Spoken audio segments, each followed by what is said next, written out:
Hello hello.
Hello.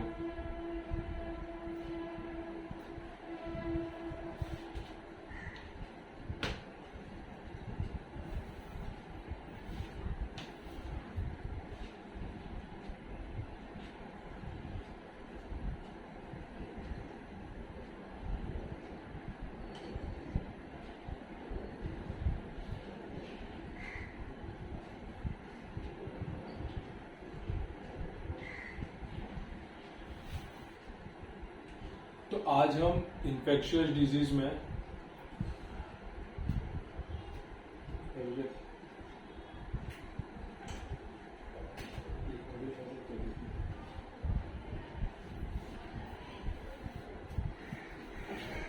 हाँ हो रहा है। तो आज हम इन्फेक्शियस डिजीज में डेंगू फीवर के बारे में पढ़ेंगे। तो डेंगू फीवर भी एक टाइप का इन्फेक्शियस डिजीज है। तो जैसे कि हम देख सकते हैं कि डेंगू फीवर के यहाँ पे मैंने एक मॉस्किटो का पिक्चर बना के रखा है। तो ये सब एक इन्फेक्शियस डिजीज होते हैं जो मॉस्किटो के थ्रू स्प्रेड होते हैं। जब भी बारिश का सीजन आता है या कोई ऐसे जगह पे हम जाते हैं जहाँ पे हाइजीन मेंटेन ना हो, वहां पे डेंगू स्प्रेड होने का चांसेस काफी ज्यादा होता है। तो जो डेंगू होता है वो एक टाइप का वेक्टर बॉर्न इन्फेक्शन होता है, यानी कि वो मॉस्किटो के थ्रू स्प्रेड किया जाता है। तो आज डेंगू फीवर के बारे में देखेंगे। तो क्या क्या चीज इंपॉर्टेंट है, क्या क्या चीज हमें पढ़ना चाहिए, उसके बारे में हम आज देखेंगे। तो सबसे पहले कि डेंगू फीवर होता क्या है। तो dengue fever it is a mosquito borne viral infection. ये एक टाइप का वायरल इन्फेक्शन है जो मॉस्किटो के वजह से होता है। मॉस्किटो बॉर्न वायरल इन्फेक्शन है कॉज्ड बाय एडिस एजिप्टस मॉस्किटो। एक मॉस्किटो होता है जिसका नाम है एडिस एजिप्टस। ये मॉस्किटो से हम बोल सकते हैं कि डेंगू फीवर जो है वो स्प्रेड होता है। Which has a sudden onset that follow symptoms such as headache, nausea, weakness, intense muscles and joints pain, swelling of the lymph node and rashes on the skin।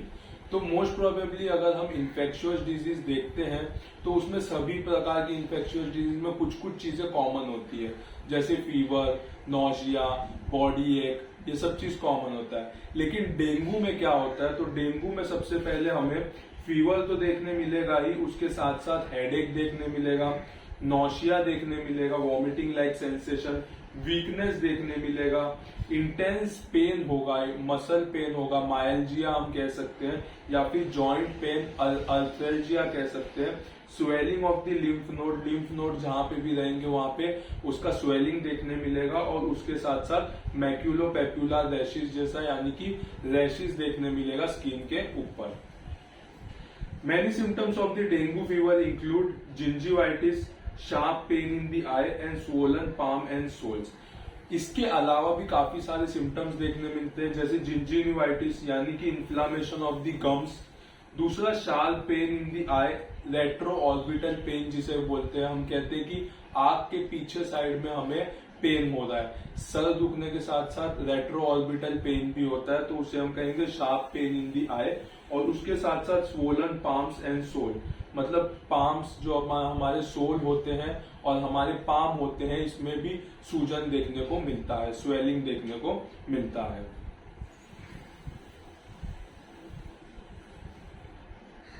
तो जैसे कि हम देख सकते हैं कि डेंगू में हमें क्या क्या देखने मिलेगा, तो सबसे पहला देखने मिलेगा हाई ग्रेड फीवर, तो काफी ज्यादा अमाउंट में हमें फीवर देखने मिलेगा।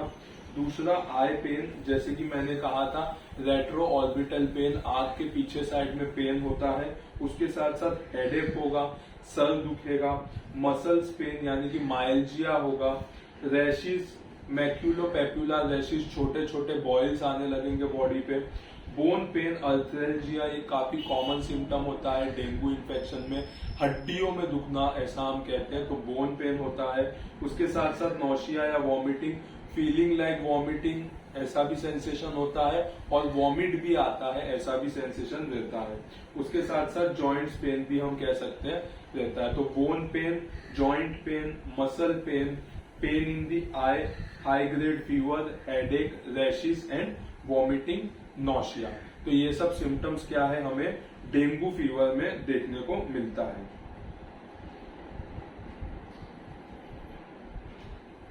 दिस डिजीज में ऑल्सो भी called as break bone fever या फिर डैंडीज फीवर। मोस्ट प्रोबेबली इसमें हड्डियों में दुखना ज्यादा होता है, हड्डियों में पेन ज्यादा होता है, बैक साइड रीजन में पेन होता है, और ये इतना पेन होता है कि ऐसा लगता है कि हड्डी टूट रहा है, तो इसीलिए इस फीवर का दूसरा नाम होता है ब्रेक बोन फीवर, नहीं तो इसे हम कहते हैं dandy fever. The dengue fever may become more serious and then named as dengue hemorrhagic fever, dengue shock syndrome. Dengue hemorrhagic fever is more severe form in the hemorrhagic, occurs in the body in the life-threatening condition in progress to the most critical condition called as dengue shock syndrome. तो जो dengue fever होता है, अगर वो dengue fever ठीक से treat नहीं हो पाया या फिर डेंगू ठीक से ट्रीट नहीं हो पाया, तो वो और भी सीवियर फॉर्म ले लेता है या फिर और सीवियर फॉर्म अपना लेता है, जिसे हम कहते हैं डेंगू हेमोरेजिक फीवर, और तीसरा होता है डेंगू शॉक सिंड्रोम।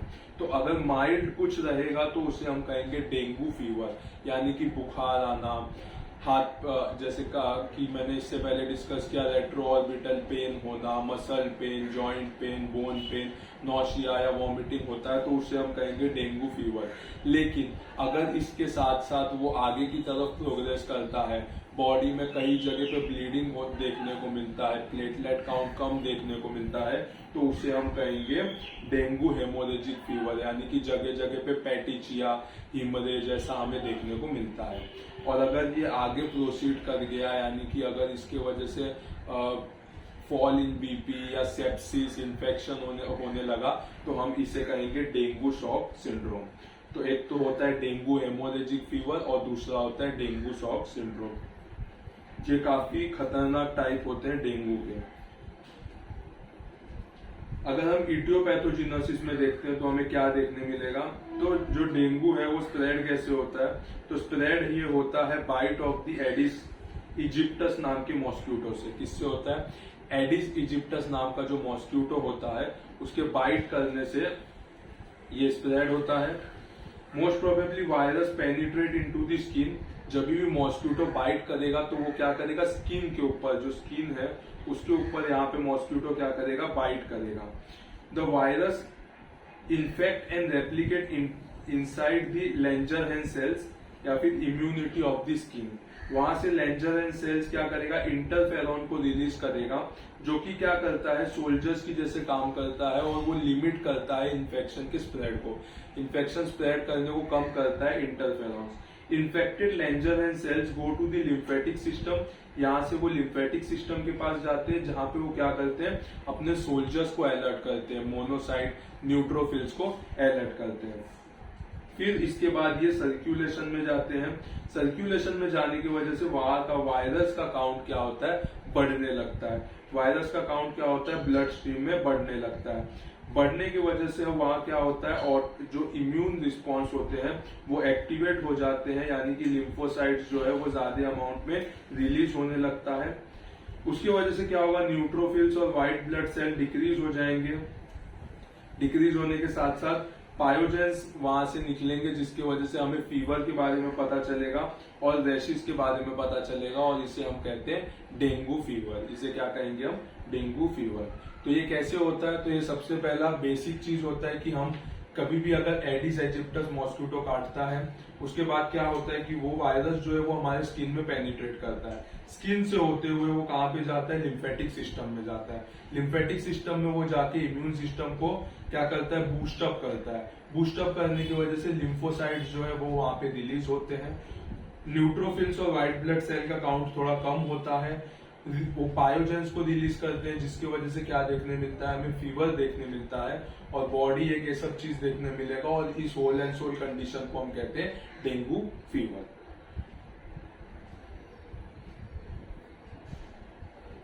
अभी साइंस एंड सिम्टम्स क्या देखने मिलेंगे डेंगू फीवर में, तो डेंगू फीवर में सबसे पहला हमें देखने मिलेगा फिब्राइल एपिसोड, यानी कि बुखार देखने मिलेगा, जिसमें 40 डिग्री सेल्सियस से ज्यादा का टेम्परेचर रहता है, और जो कि 2 से 7 दिन तक चलता है।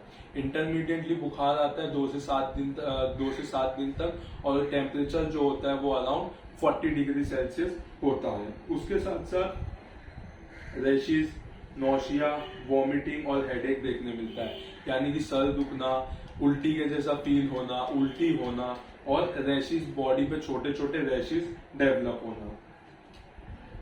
The existence of other signs such as retroorbital pain, आंख के पीछे साइड पेन होना, मैक्यूलोपैपुलर रैशेस, पेटिचिया और नोज और गम ब्लीडिंग में help in the definitive diagnosis of the dengue fever. Most probably dengue fever में थ्रोम्बोसाइटोपिनिया होता है, यानी कि प्लेटलेट काउंट कम हो जाता है। प्लेटलेट काउंट कम होने की वजह से क्लॉटिंग फैक्टर कम हो जाता है और हमें हेमरेज या पेटिचिया देखने मिलता है। बॉडी के ऊपर मैक्यूलोपैपुलर रैशेस भी देखने को मिलते हैं। तो जैसे कि ये फोटो बताया मैंने, यहाँ पे जो रैशेस हम देख सकते हैं बॉडी पे, ये रैशेस जो हम बॉडी पे देख रहे हैं इसे हम कहते हैं मैक्यूलोपैपुलर रैशेस। ये जो रेड रेड स्पॉट है इसको हम कहते हैं मैक्यूलोपैपुलर रैश।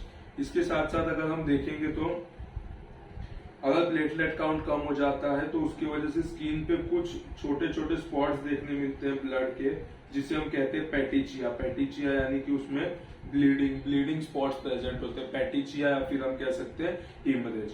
तो ये भी चीज हमें देखने को मिलता है डेंगू फीवर में।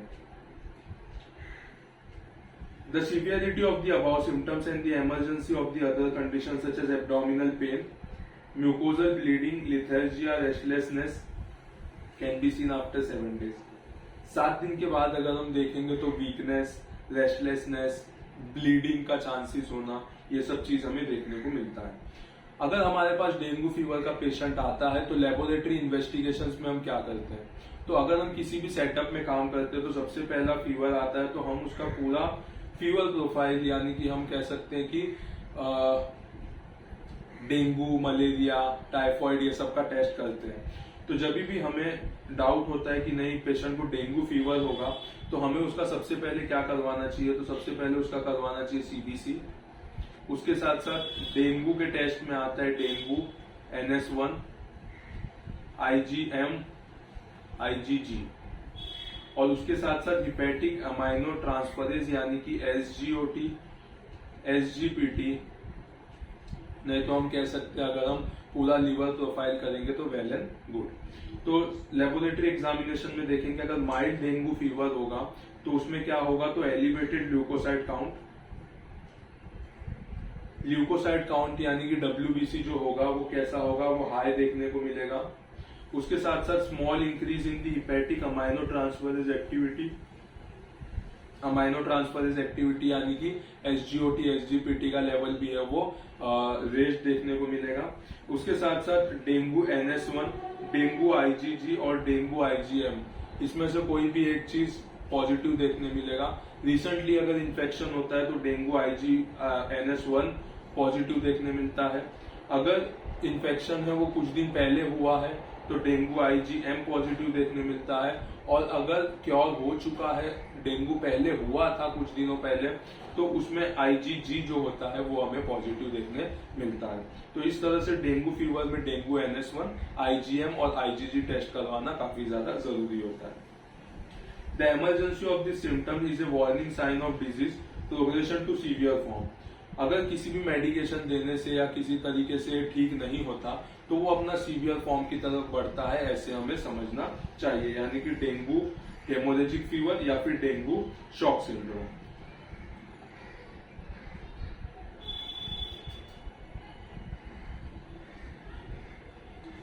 This type evolves at a late stage of dengue fever, where patient will experience defervescent process characterized by sudden drop in the body temperature. Mostly dengue fever होने के बाद काफी दिन के बाद अगर वो ट्रीट नहीं होता तो अचानक से पेशेंट का टेम्परेचर क्या होता है, डिक्रीज हो जाता है, कम हो जाता है। The phase is also characterized by severe bleeding in the gastrointestinal tract, black stool and thrombocytopenia which affect up to 50% of the cases of dengue haemorrhagic fever. अगर वो सीवियर फॉर्म में आ जाता है तो उसकी वजह से क्या होता है, थ्रोम्बोसाइटोपिनिया होता है, यानी कि प्लेटलेट काउंट जो है वो कम होने लगता है। प्लेटलेट काउंट को कम होने की वजह से ब्लीडिंग की टेंडेंसी बढ़ जाती है और सीवियर ब्लीडिंग होने लगता है, यानी कि गैस्ट्रोइंटेस्टिनल ट्रैक्ट में, या फिर हम कह सकते हैं माउथ में, या फिर हम कह सकते हैं इंटेस्टाइन में ब्लीड होता है। तो ये सब जगह पे ब्लीडिंग हमें देखने को मिलता है। Systolic pressure and hypertension, systolic pressure and hypotension can result in profound shock known as dengue shock syndrome. अगर ये काफी सीवियर फॉर्म में चले जाता है तो बेसिकली हमें हाइपोटेंशन देखने मिलता है। Long term dengue shock syndrome duration can predispose to additional complication such as severe bleeding, diffused intravascular coagulopathy, respiratory failure, multi-organ failure, encephalopathy leading to death। अगर इस कंडीशन को ट्रीट नहीं किया गया, हाइपोटेंशन हो गया, सीवियर इन्फेक्शन हो गया बॉडी में, तो उसकी वजह से क्या होगा, उसकी वजह से ब्लीडिंग ज्यादा होगा, DIC यानी कि डिफ्यूज इंट्रावेस्कुलर कोएगुलोपैथी देखने मिलेगा, रेस्पिरेटरी फेलियर देखने मिलेगा, मल्टी ऑर्गन फेलियर देखने मिलेगा, उसकी वजह से ब्रेन पे इफेक्ट पड़ेगा, एंसेफेलोपैथी देखने मिलेगा, जिसकी वजह से पेशेंट का डेथ भी हो सकता है। The incubation period between the exposure and the onset of the symptom ranges from 3 days to the 14 days, but most probably 4 to 7 days का हम मानते हैं। तो इंक्यूबेशन पीरियड यानी कि टाइम ऑफ एक्सपोजर, जिस दिन पे मच्छर काटा था या मॉस्किटो ने काटा था और जिस टाइम पे पहला सिम्टम आता है, इसके बीच के पीरियड को हम कहते हैं इंक्यूबेशन पीरियड। तो इंक्यूबेशन पीरियड मोस्ट प्रोबेबली 3 से लेकर 14 दिन का होता है, यानी कि हम एक लमसम देख सकते हैं तो 4 से 7 दिन का हम मान के चलते हैं। Children are most likely to have atypical symptoms, common cold, gastroenteritis like symptoms. बच्चे लोग में अगर हम देखेंगे तो मोस्ट प्रोबेबली सर्दी बुखार, गैस्ट्रोएंटेराइटिस यानी कि एब्डोमिनल पेन, जलन, ये सब देखने को मिलेगा। The characteristic symptoms of the dengue are sudden fever, headache typically behind the eyes, muscles, joints pain and rashes. तो अगर टिपिकली हम देखेंगे डेंगू में क्या सिम्टम्स देखने मिलेंगे, तो सबसे पहला fever, retroorbital pain, joints pain, muscle pain और maculopapular rashes. The course of infection is divided into 3 phases। जो इन्फेक्शन है उसका कोर्स जो होता है वो 3 फेजेस में डिवाइड किया जाता है। सबसे पहले फिब्राइल, दूसरा सीरियस और तीसरा रिकवरी फेज। सबसे पहला फेज होता है उसे हम कहेंगे फिब्राइल फेज, दूसरा होता है सीरियस फेज और तीसरा होता है रिकवरी फेज। तो फिब्राइल फेज में देखेंगे तो फिब्राइल फेज पे include high fever, mostly 40 degree Celsius या फिर 104 से ज्यादा का temperature, associated with several pain, headache होता है, पेन होता है, जो कि मोस्टली होता है 2 से 7 दिन तक। कब तक होता है? 2 से 7 दिन तक होता है। इसके साथ साथ वॉमिटिंग, रैशेस देखने को मिलता है और फ्लश स्किन देखने को मिलता है, जो स्किन है वो रेडिश देखने को मिलता है। In some cases illness progresses to severe stage as the fever clears. कुछ कंडीशन में क्या होता है कि फीवर क्लियर हो जाता है लेकिन डेंगू जो है वो सीवियर स्टेज में चले जाता है। This process is characterized by major diffuse plasma leak, usually lasting 1 to 2 days। Most probably plasma जो होता है, ब्लड का प्लाज्मा होता है, वो वेस्कुलर सिस्टम से लीक होने लगता है, स्किन या मसल्स के पास जाके एक्यूमुलेट होने लगता है। Organ dysfunction, severe bleeding usually from the gastrointestinal track occur. Shock या फिर हम कह सकते हैं dengue shock syndrome and dengue haemorrhagic fever occur in 5%, less than 5% of all the dengue cases. 5% से कम ही केसेस में हमें शॉक या फिर हेमोरेजिक फीवर जैसा देखने मिलता है। दूसरा फेज होता है सीरियस फेज। ये मोस्ट प्रोबेबली चिल्ड्रंस में होने के चांसेस ज्यादा होते हैं या फिर यंग एडल्ट्स में। रिकवरी फेज, तो रिकवरी फेज कौन सा होता है? It is followed by resorption of the leaked fluid into the blood stream. जो हमने देखा कि फिब्राइल फेज में जैसे कि हम कहते हैं प्लाज्मा लीक होता है, तो इसमें क्या होता है, प्लाज्मा जो होता है वो वापस ब्लड स्ट्रीम में आ जाता है और इसे होने में 2 से 3 दिन का टाइम लगता है। The changes is often steering and can be followed by serious प्लूराइटिस and bradycardia. Most probably bradycardia भी हमें देखने को मिलता है। The rashes can occur with either maculopapular or the vasculitic appearance accompanied by discombination. A fluid overload condition can also occur during this stage in very rare cases.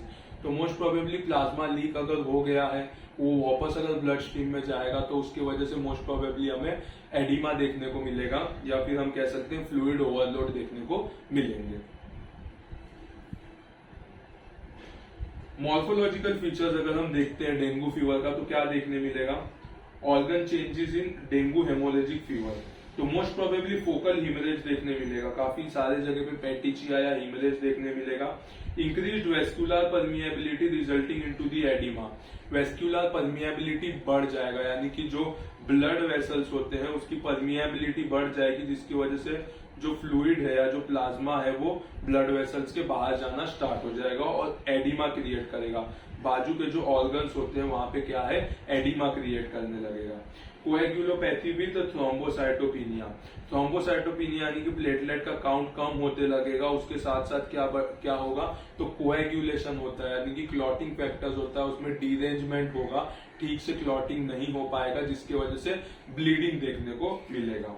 और last है haemo concentration, यानी कि जब भी plasma जो है वो leak हो जाएगा, जो ब्लड वेसल्स है वहां से प्लाज्मा अगर लीक हो जाएगा तो हीमोग्लोबिन का कॉन्सेंट्रेशन या फिर आरबीसी का कॉन्सेंट्रेशन बढ़ जाएगा, जिसे हम कहते हैं हेमो कॉन्सेंट्रेशन। तो most probably dengue haemorrhagic fever में हमें फोकल हिमरेज, उसके साथ साथ increased vascular permeability resulting in oedema, कोएगुलोपैथी with thrombocytopenia और हेमो कॉन्सेंट्रेशन देखने को मिलेगा। डायग्नोसिस कैसे कंफर्म किया जाएगा डीएचएफ का, डेंगू हेमोरेजिक फीवर का? तो सेम है, detection of the antibodies test और उसके साथ साथ आरटीपीसीआर, जिसमें क्या होगा, आरटीपीसीआर या फिर फ्लोरोसेंस एलाइजा टेस्ट किया जाएगा, जिसमें क्या होगा कि ब्लड सैंपल्स में से जो ऑर्गेनिज्म होगा उसको ग्रो करेंगे, ग्रो करने के बाद उसे अंडर माइक्रोस्कोप देखा जाएगा और उसे कंफर्म किया जाएगा कि वो डेंगू है या नहीं है।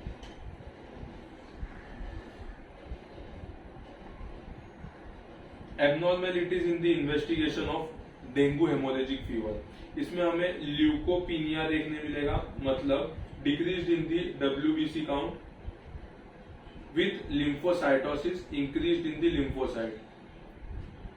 मोस्ट प्रोबेबली लिम्फोसाइट में इंक्रीज देखने को मिलेगा। Thrombocytopenia decrease in the platelet count, platelet count कैसा होगा, कम देखने मिलेगा। एलिवेटेड हीमोक्रिट ड्यू टू डिहाइड्रेशन, या फिर हम कह सकते हैं प्लाज्मा लीकेज की वजह से हेमोक्रिट ज्यादा देखने मिलेगा या फिर हीमो कॉन्सेंट्रेशन देखने मिलेगा।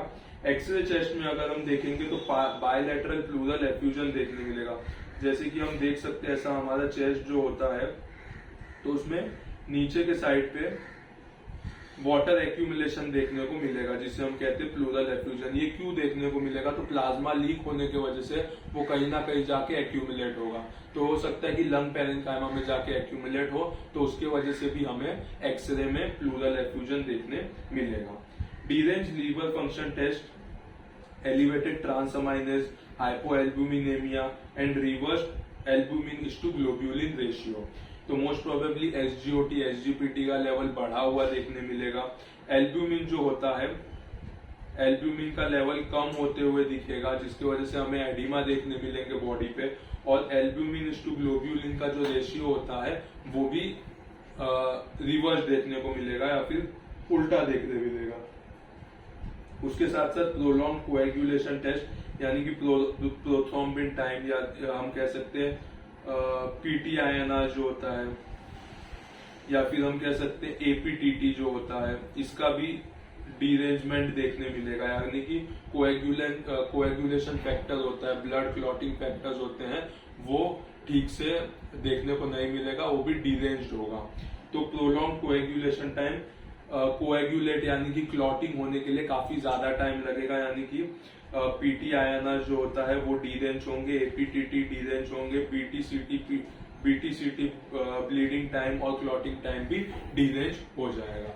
तो ये सब चीजें हमें डेंगू शॉक सिंड्रोम में देखने को मिलता है। तो मोस्ट प्रोबेबली अगर हम देखेंगे, अगर हमारे पास कोई पेशेंट आता है तो सबसे पहले उससे हिस्ट्री में पूछना काफी ज्यादा जरूरी है कि पेशेंट को फीवर कब से है, फीवर को पेशेंट को रेट्रो ऑर्बिटल पेन है, जॉइंट्स पेन है, या फिर मोस्टली बोन पेन है। अगर बोन पेन होता है तो हमें काफी ज्यादा अंदाजा आ जाता है कि पेशेंट को डेंगू फीवर है।